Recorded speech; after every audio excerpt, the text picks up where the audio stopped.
सिंध में HIV पकड़जण ऐं ग़लति इलाज सबबि मरीज़नि जी फौतगियुनि वारे वाक़िअनि बाद सिहत खाते जी हिदायत ते ॿिनि शहरनि जियां बुछेरी में 22 डॉक्टरनि ख़िलाफ़ कार्रवाई कई वई। असिस्टेंट कमिश्नर दौड़ सैयद जहांगीर शाह ऐं सिहत खाते जे डॉक्टर अमजद अली जी अॻवानी में टीम 22 डॉक्टरनि जी क्लिनिकनि ऐं मेडिकल स्टोरनि ते छापा हयां। छापनि दौरान मुदे खारिज दवाऊं रखंदड़ स्टोरनि ऐं 6 28 डॉक्टरनि जूं क्लिनिकूं सील कयूं वियूं। उन मौक़े ते असिस्टेंट कमिश्नर सैयद जहांगीर शाह ऐं doctor Amjad Sindh TV news सां ॻाल्हाईंदे चयो त जेकी मेडिकल स्टोर ऐं क्लिनिकूं सील कयूं वियूं आहिनि उहे ॿीहर खोलिया विया त संदनि ख़िलाफ़ केस दाख़िल करायो वेंदो। संदि चवण सील कयल स्टोरनि ऐं क्लिनिकनि बाबति पुलिस खे पिणु हिदायत कई वई आहे उन्हनि ते नज़र रखी वञे। 4 मेडिकल स्टोर ऐं 4 क्वैक्स क्लिनिक्स जेके सील कयूं आहिनि हुन में असां हिकिड़े मेडिकल स्टोर खे असां जस्ट सिंपल वार्निंग ॾिनी आहे। उन वटि एक्सपायर मेडिसिन त हुयूं पर तमामु थोरी क्वांटिटी में हुयूं। उनखे असां नंढिड़ो फाइन इम्पोज़ करे उनखे असां वार्निंग ॾेई उनखे अलाउ कयो आहे। हिकिड़ो ॿियो डॉक्टर हुयो जेको बाज़ारि लॻे त क्वैक्स पियो, असांखे इन्फॉर्मेशन थियो क्वैक्स आहे पर न, डॉक्टर पाण मौजूदु हुयो, अवेलेबल हुयो।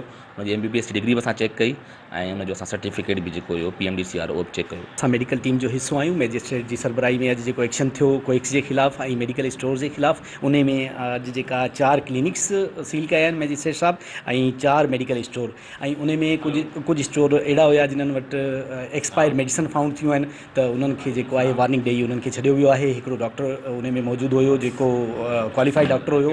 सो ही एक्शन जेका आहे इहो जारी रहंदो इंशाअल्लाह अॻिते लाइ बि। सिहत खाते जी टीम जे अमलदारनि जो चवणो त इंसानी ज़िंदगियुनि सां खेॾंदड़ 28 डॉक्टरनि खे कंहिं बि रीति बख़्श न कयो वेंदो। कैमरामैन इमरान राजपूत सां गॾु वारिस सेतो, सिंध टीवी न्यूज़, बुछेरी।